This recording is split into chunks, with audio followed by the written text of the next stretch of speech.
قل هذه سبيلي أدعو إلى الله على بصيرة أنا ومن اتبعني وسبحان الله وما أنا من المشركين.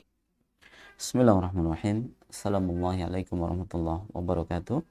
Alhamdulillah wa bihi nasta'inu ala umuri dunya waddin. Salatu wassalamu ala asrafil anbiya'i wal mursalin nabiyina Muhammadin wa ala alihi washabihi ajmain, amma ba'd. Masih melanjutkan di silsilah membaca buku terjemah 175 Jalan Menuju Surga yang ditulis oleh Syekh Naif Ibn Mamdu Al-Usud hafizah ta'ala. Setelah di halaqah sebelumnya kita membaca amalan pertama yang bisa menjadikan pelakunya masuk dalam surga, yaitu bertauhid. Yang kedua yang diangkat di sini adalah menjelaskan bagaimana seseorang yang tauhidnya benar, maka dia akan masuk dalam surga, sebagaimana seseorang yang terjatuh dalam kesyirikan, maka sekecil apapun dia akan masuk ke dalam neraka. Ini. Jadi kita jangan meremehkan, jangan menyepelekan masalah dosa syirik. Karena sekecil apapun dosa syirik itu akan menjadikan kita terjegal untuk masuk ke dalam surga. Poin yang kedua, menceritakan tentang orang yang masuk ke dalam surga karena gara-gara seekor lalat. Dan ada seseorang yang masuk neraka pun gara-gara seekor lalat. Masya Allah. Masuk ke dalam surga gara-gara seekor lalat, kemudian masuk ke dalam neraka pun gara-gara seekor lalat. Seperti apa kisahnya? Kita baca. Qala Rasulullah SAW, dakhala rajulun al-jannata fid dubab, wa dakhala an-naru rajulun fi dhubab. Qalu wa kayfa dhalika ya Rasulullah? Qala marra rajulani ala qaumin lahum sanamun la yujawwizuhu ahadun hatta yuqarriba lahu syai'ah. Faqalu li ahadihima qarrib. Qala laysa 'indi syai'un uqarribuhu.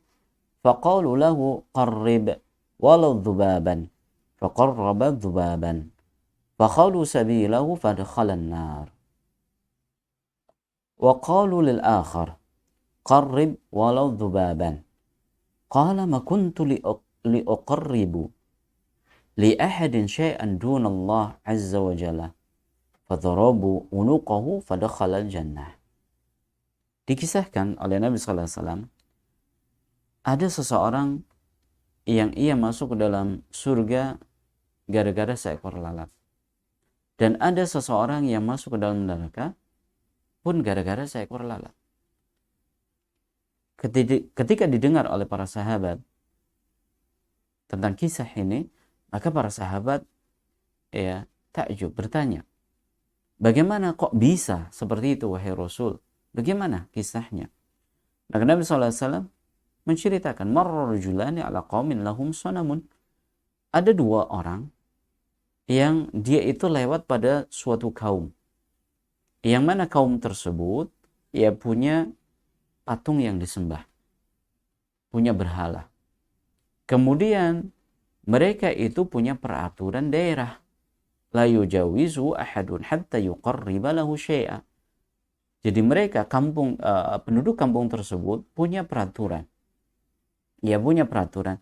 Siapapun yang lewat di kampungnya, di daerahnya, maka dia wajib mempersembahkan sesuatu kepada berhalanya. Ya. Wajib siapapun, baik dari penduduk setempat maupun dari musafir. Pokoknya kalau lewat daerah kami, berhenti dulu. Silahkan persembahkan sesuatu kepada sesembahan kami. Maka ketika lewat orang pertama, mereka mengatakan, silahkan Anda mempersembahkan sesuatu kepada berhala kami. Kata orang tadi, saya nggak tahu. Saya nggak punya sesuatu yang bisa saya persembahkan. Karena saya orang baru, saya musafir. Saya nggak tahu. Maka disarankan, sudah, kalau demikian cari seekor lalat, kemudian persembahkan kepada berhala kami. Akhirnya dia cari seekor lalat, kemudian dia persembahkan kepada berhala tersebut. Mereka pun membiarkan orang yang pertama tadi lewat. Kemudian kata Nabi SAW, فَخَلُوا سَبِيلَهُ فَدَخَلَ النَّارِ. Kemudian mereka membiarkan orang tadi lewat dan dia masuk ke dalam neraka. Ini pasalnya. Kenapa? Dikatakan ada seseorang yang masuk ke dalam neraka gara-gara seekor lalat. Karena dia mempersembahkan seekor lalat kepada berhala. Lihat. Dalam masalah kesyirikan, jangan melihat kecilnya. Sekecil apapun kalau itu kesyirikan, itu akan menjegal kita dari yang namanya surganya Allah SWT. Ustaz, ada peluang nggak masuk ke dalam surga? Tidak. وَمَا يُشْرِكْ بِاللَّهِ فَقَدْ حَرَمَ عَلَيْهِ الْجَنَّةِ وَمَأْوَاهُ النَّارِ. Allah SWT secara tegas, barang siapa berbuat kesyirikan, Allah haramkan baginya surga dan tempat kembalinya adalah neraka. Waliyadzubillah. Sekali lagi, jangan bermudah-mudahan dalam kesyirikan. Usaha kita sedang hancur. Jangan sampai kehancuran usaha kita dibarengi dengan kehancuran akhirat kita dengan datang ke seorang dukun. Cari penglaris. Entah itu bentuknya dengan bacaan Al-Quran kah? Atau bentuknya nanti diberikan rajah, jimat, yang di situ tulisan-tulisan ayat. Ayat Allah turunkan bukan untuk dijadikan sebagai penglaris. Makanya juga hati-hati ya. Sekarang ada istilah bacaan ruqyah untuk penglaris. Nggak ada. Al-Quran diturunkan lebih agung daripada itu, bukan untuk hanya sekedar menglariskan dagangan kita. Karena sekarang para dukun pinter. Para dukun pinter. Ketika jualan mereka nggak laku, mereka akan coba memoles dagangannya dengan yang lebih syar'i. Pakaiannya dirubah, kemudian cara bicaranya dirubah, kemudian dagangannya juga dirubah.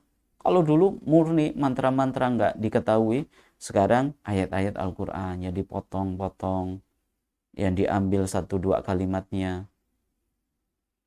Bahkan ada yang ruqyah, ayat ruqyah, lalu disampaikan ini buat penglaris.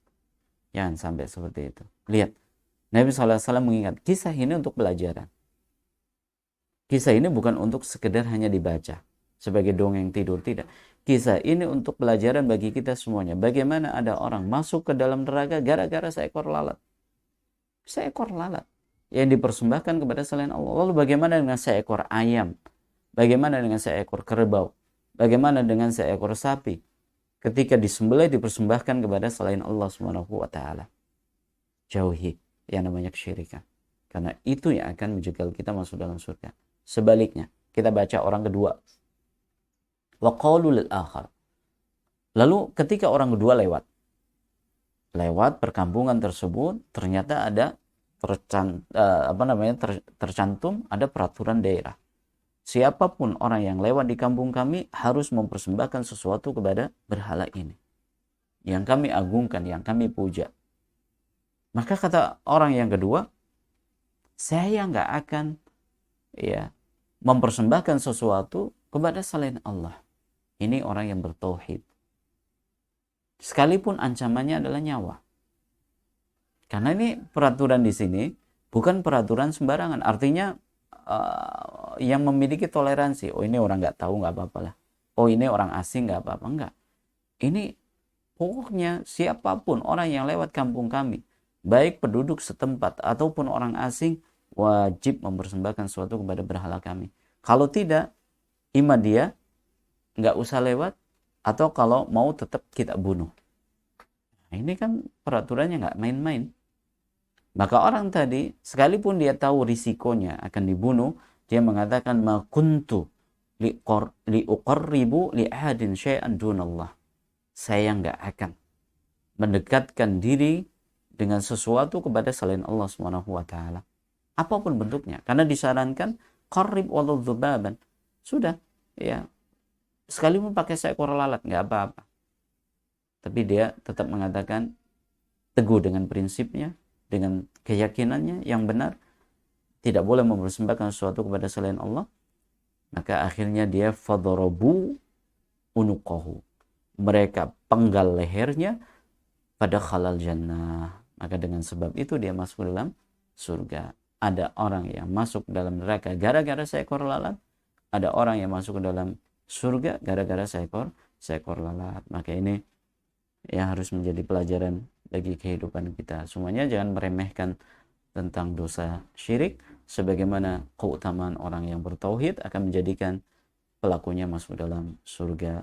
Wallahu ta'ala alam bishawab. Assalamualaikum warahmatullahi wabarakatuh.